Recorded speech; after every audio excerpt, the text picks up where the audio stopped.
Step up coaching class में आपका हार्दिक स्वागत है। आज हम पढ़ाने वाला कुछ भी नहीं है, ठीक है। पढ़ाने वाला कुछ भी नहीं है, आपको आज मोटिवेशनल बताने वाले हैं कि आप एग्जाम में किस तरह से अच्छे नंबर लेके आ सकते हैं। चाहे वो स्टूडेंट 10th का हो, 12th का हो या किसी भी क्लास का हो। आज की क्लास जिसने देख ली ना, तो आपके बोर्ड के एग्जाम में यदि आपको आंसर भी नहीं आ रहे हैं तो भी आपके एग्जाम में नंबर आने वाले हैं। कैसे? तो जो आज को फिनोमेना आपको बताया जाएगा उनको एंड तक फॉलो करना है। ऐसा नहीं कि वीडियो थोड़ी सी देखी और बंद कर लिया बस खत्म, ऐसा नहीं होगा। एंड तक देखोगे ना तो आपको पूरा फिनोमेना समझ में आ जाएगा। आपका आंसर नहीं भी आ रहा है ना तो भी आपके एग्जाम में नंबर मिलेंगे। कैसे मिलेंगे? तो सबसे पहले यदि आप हमारे चैनल पर नए हो तो step up coaching classes channel है, इसको क्या करना है, सब्सक्राइब करना और बेल आइकन दबाना नहीं भूलना है। अब हम चलते देखो, पहले तो क्या करना है, सबसे पहले जैसे ही आपके सामने पेपर आता है आपको घबराना नहीं है। पेपर बहुत ही आसान होता है। सबसे पहले 2 मिनट या 5 मिनट तक आपको क्या करना है, पूरा पेपर को पढ़ना है, ठीक है। पेपर को पूरा पढ़ना है। इसके बाद में पेपर को पूरा पढ़ते हैं, उसमें आपको लगता है कि 20 क्वेश्चन है और 20 क्वेश्चन में से 10 क्वेश्चन तो आपको आ रहे, लेकिन 10 क्वेश्चन नहीं आ रहे उनकी टेंशन नहीं लेनी। अब आ रहे हैं उनमें क्या करना है, सबसे बड़ी गलती क्या होती है कि पेपर में 20 क्वेश्चन है या 23 क्वेश्चन है तो सबसे पहले ज्यादातर स्टूडेंट कौन सा स्टार्ट करते हैं, 21वां 22वां 23वां। ऐसी गलती कभी नहीं करनी चाहिए। फर्स्ट बात ये गलती होती है, क्योंकि ऐसी गलती करोगे तो एग्जामिनर के ऊपर नकारात्मक इफेक्ट पड़ेगा। कैसे पड़ेगा? देखो, सबसे पहले आप 21वां क्वेश्चन स्टार्ट कर रहे हो तो एग्जामिनर क्या सोचेगा, इसको 1 से 20 तक क्वेश्चन में से तो कुछ भी नहीं आता है, इसी कारण इसने 21वां क्वेश्चन शुरू किया।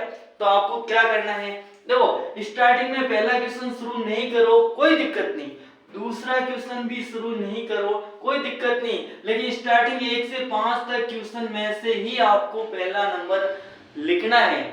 ऐसा करोगे तो एग्जामिनर के ऊपर गलत इफेक्ट नहीं पड़ेगा। चाहे हो सकता है स्टार्टिंग आपने 5 क्वेश्चन किए, उसके बाद में 21वां नंबर का क्वेश्चन कर रहे हो, कोई दिक्कत नहीं। तो आपको सबसे पहले क्या करना है, पहली बात आपको 1 से 5 तक क्वेश्चन में से एक क्वेश्चन करना है। चाहे आज कोई भी किसी भी क्लास का स्टूडेंट क्यों नहीं हो, उसके लिए महत्वपूर्ण है। अब देखो, आपको ये तो पता चल गया 1 से 5 में से कोई एक क्वेश्चन मेरे को अटेंड करना है। अब अटेंड करने का तरीका सबसे बेस्ट यही तरीका, यदि आपने ये तरीका फॉलो किया तो एग्जामिनर आपके नंबर नहीं काटेगा। कैसे नहीं काटेगा? देखो, जैसे आपने प्रश्न संख्या 3 स्टार्ट की, प्रश्न संख्या 3 तो आपको लिखना प्रश्न नंबर 3। फिर आप देखो, या तो इस तरह से डैश डैश करो तो ठीक, और नहीं भी करोगे, आपने डैश डैश नहीं किया तो भी चलेगा, डैश डैश किया तो भी ठीक है और डैश डैश नहीं किया तो भी ठीक है। लेकिन ये ध्यान रखना, इस लाइन को पूरी को खाली छोड़ना है। ऐसा नहीं कि आंसर यहां पर ही लिखना शुरू हो गए, बिल्कुल ऐसी गलती नहीं करनी है। आपको आंसर यहां पर लिखना है। इसका आंसर या तो आंसर लिखो या उत्तर लिखो, एक ही बात। अब आपको क्या करना है, उत्तर साफ करेक्ट राइटिंग, सही राइटिंग। तो एंड में राइटिंग आपकी बिगड़ेगी तो कोई टेंशन नहीं, लेकिन स्टार्टिंग में ही आप खराब राइटिंग में लिखोगे तो एग्जामिनर के ऊपर बैड इफेक्ट पड़ता है। तो आपको क्या करना है, स्टार्टिंग में 5 से 10 क्वेश्चन आपको जमा के अच्छी राइटिंग, और राइटिंग ऐसी होनी चाहिए कि एग्जामिनर को क्या आना चाहिए, समझ में आ जाना चाहिए, ठीक है। गजब की राइटिंग हो नहीं हो कोई दिक्कत नहीं, लेकिन आप जो चीज लिख रहे हो ना वो एग्जामिनर को समझ में आ जानी चाहिए, बस ये बात है। देखो, जैसे आपने प्रश्न संख्या 3 का उत्तर लिख लिया, अब उत्तर लिख लिया तो जैसे ही ये क्वेश्चन कंप्लीट हो गया उसके बाद में आपको एक लाइन छोड़नी। बहुत सारे गलती करते, जैसे उत्तर खत्म हुआ आगे प्रश्न संख्या 4 स्टार्ट कर लिया, ऐसी गलती आपको नहीं करनी। प्रश्न संख्या 3 का उत्तर खत्म हो गया है, फिर आप एक लाइन पूरी छोड़ो, उसके बाद में प्रश्न संख्या जैसे आपको 5 करना है, क्या करना है, प्रश्न संख्या 5।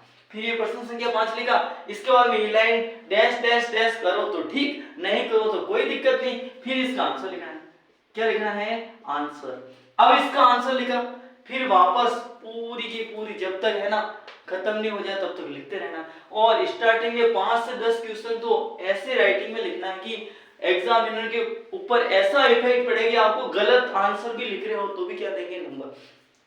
एग्जामिनर की मानसिकता क्या होती है वो मैं बताता हूं। अब एग्जामिनर की जो मानसिकता होती है कि स्टार्टिंग के वो क्वेश्चन पढ़ेगा, स्टार्टिंग के 10 से 12 क्वेश्चन वो पढ़ेगा, लेकिन लास्ट के क्वेश्चन वो पढ़ेगा नहीं। नजर घुमाएगा ना आपको नंबर देगा। तो आपको क्या करना है, स्टार्टिंग में ऐसा इफेक्ट एग्जामिनर के ऊपर डालना है कि वो आपको गलत आंसर भी लिखो तो भी क्या देगा, वो नंबर। यदि आपने स्टार्टिंग में इफेक्ट खराब कर लिया ना तो एंड में क्या होगा, जब आपने आंसर सही लिखा तो भी वो नंबर काट देगा। तो पहली बात आपको ध्यान रखना है। अब देखो जैसे ये हो गया, अब जैसे क्वेश्चन नंबर 3 के कोई पार्ट नहीं, 4 के कोई पार्ट नहीं, तब तो ये हो गया। अब जैसे आपके बोर्ड के एग्जाम में स्टार्टिंग के 3 क्वेश्चन, पहला दूसरा और तीसरा क्वेश्चन ऐसे आने वाला है जिसके साथ साथ 8-8 10-10 पार्ट होते हैं।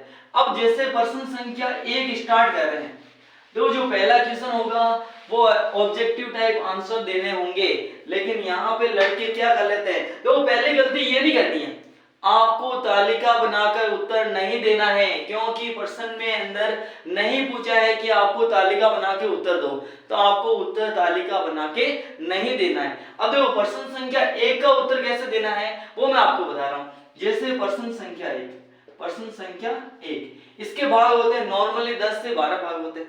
तो आपको क्या करना, प्रश्न संख्या 1 लगा ली, अब क्या करना है, आंसर किसका देना है, फर्स्ट का। अब फर्स्ट का आंसर दे दिया, अब फर्स्ट का आंसर क्या है, जैसे ए है तो यहाँ पर ए तो मैंने लिखा, बस केवल ए नहीं लिखना है। इसके अंदर यदि इसका ऑप्शन में दे रखा है जैसे ऊर्जा, तो आपको लिखनी है ऊर्जा। क्या लिखनी है, ऊर्जा।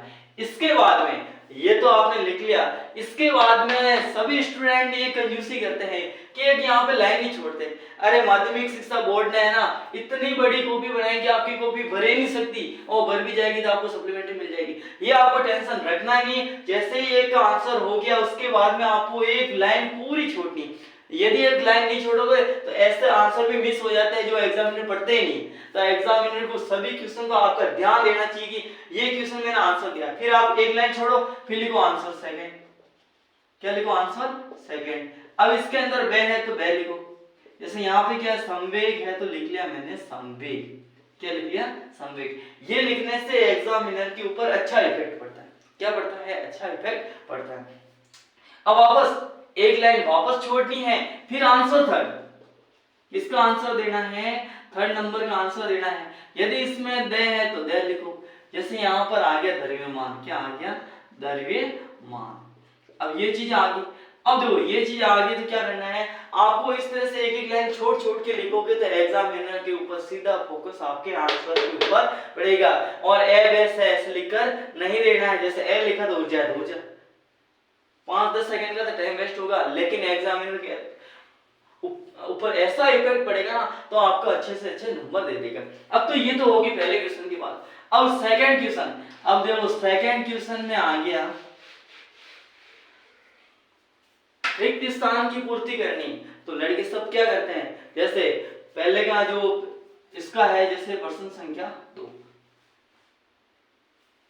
E बराबर MC स्क्वायर, जैसे E बराबर MC स्क्वायर की खोज किसने की, तो फिर आपको पूरा लिखना है E बराबर MC स्क्वायर की खोज अल्बर्ट आइंस्टाइन ने की।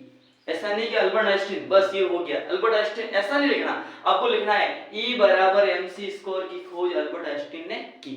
अल्बर्ट आइंस्टाइन लिख लिया, एग्जामिनर के ऊपर नंबर तो आपको देगा लेकिन इफेक्ट इतना नहीं पड़ेगा। यदि आपने लिखा कि E बराबर MC स्क्वायर की खोज अल्बर्ट आइंस्टाइन ने की तो आपके ऊपर पूरा एग्जामिनर के ऊपर पड़ेगा, और यदि उसने गलत भी लिख लिया तो भी नंबर दे देगा।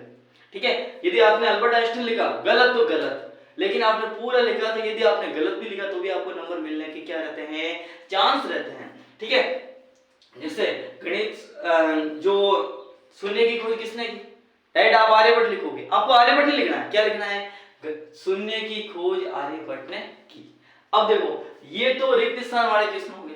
अब थर्ड क्वेश्चन है, लेकिन इसमें भी क्या करना है, पहली गलती ये होती है कि धड़ाधड़ लिखते हैं, पहला ये, दूसरा ये, तीसरा, आपको एक एक लाइन छोड़नी है, एक एक लाइन छोड़नी। लाइन छोड़ने में बिल्कुल भी कंजूसी नहीं करनी, यदि कंजूसी की तो आपके नंबर कटने वाले हैं 100% गारंटी।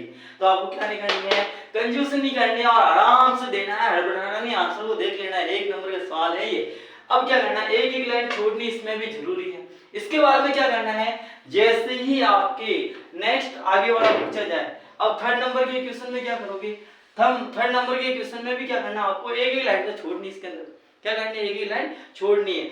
आपको जैसा आंसर दिया इस तरह से एक ही लाइन छोड़ के आंसर दोगे तो आपके नंबर कटने के चांस बिल्कुल भी क्या होंगे, 0% होंगे। आपको गलत आंसर में भी क्या मिलेंगे, नंबर मिलेंगे। यदि ये क्लास आपको पसंद आई हो तो वीडियो को लाइक करना, चैनल को सब्सक्राइब करना और बेल आइकन दबाना नहीं भूलना है।